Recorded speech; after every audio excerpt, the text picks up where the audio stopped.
We need a traffic light in here, don't we? I own a retail store. It's actually a furniture consignment store. It's about 15,000 square feet. My sister and I own it together, and we've owned it 23 years. And it's, I always say it's crazy busy. It's very hectic and, very fast-paced, but it's a lot of fun. It's been a wonderful career for me. We've got a ton of furniture coming in today. My mother died of pancreatic cancer at actually the same age I am now. So I'm not really sure why I chose to ignore it when, Dr. Fraiman presented the results to me. Can the ring go up inside the tile? She came in for evaluation of a cyst on the pancreas, and we determined it was a cyst that was probably precancerous and recommended she have it removed. At that time, they referred me to Dr. Fraiman and actually called Dr. Fraiman's office and said that I would be calling to make an appointment. Well, I didn't do that. And what I didn't know was that Dr. Fraiman's office had contacted my family doctor, Dr. Herlihy, and said, we have tried to reach this patient 4 times and haven't heard back from her. So when I went in to see Dr. Herlihy, he said, Camille, do you not understand the importance of this? He said, I have to question your priorities.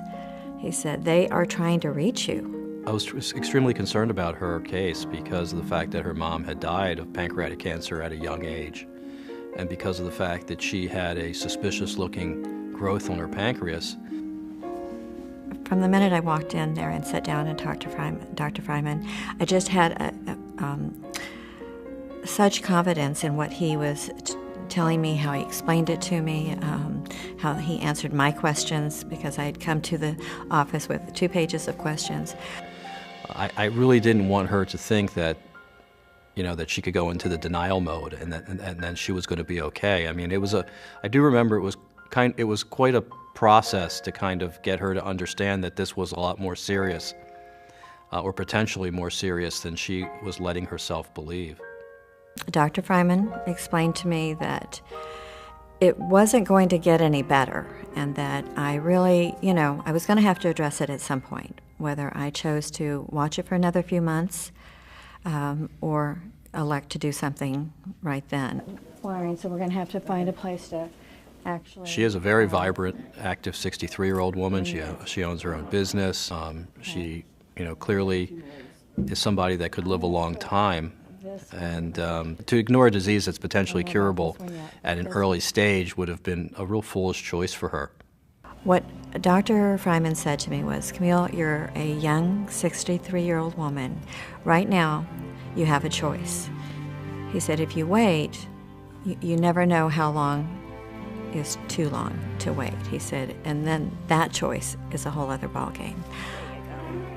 I understood that I could have waited a few more months to have surgery, but the way in which he explained it to me, I didn't think that that was prudent to do it, to wait. When I had talked to Dr. Fraiman, I asked him very specifically, was he going to be the surgeon doing it? Was there going to be a resident surgeon assisting him? And he assured me no, it was going to be him and Dr. Mackey. That gave me a great deal of comfort. That's what I wanted to hear. I mean, that's what I needed to make a decision. And I also asked Dr. Fraiman how many surgeries had he done, and he said almost 2,000. So I did not want to have robotics done. And that's just, it's a personal choice. But I wanted to know that a skilled surgeon was operating on me. This looks good. Thank you for doing that. When I spoke with Dr. Fraiman, I said, well, am I going to actually see you before I, am put out, under anesthesia? And he said, yes. He said, Camille, if you want, I'll hold your hand. Again, that just so touched me. It could use some height in the back areas. The recovery was, frankly, very easy for me. The first few days were uncomfortable while I was in the hospital, but beyond that, once I got home, it really was very easy. And again, they were so great about staying in touch with me and making sure that, you know, I was doing well. And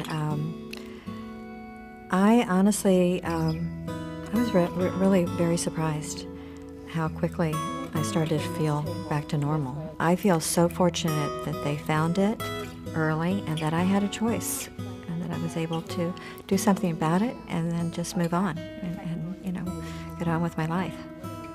The center hunted me down, basically. Had they not followed through, it could have been a very different outcome. The Liver and Pancreas Center. Hope at the University of Maryland, St. Joseph Medical Center.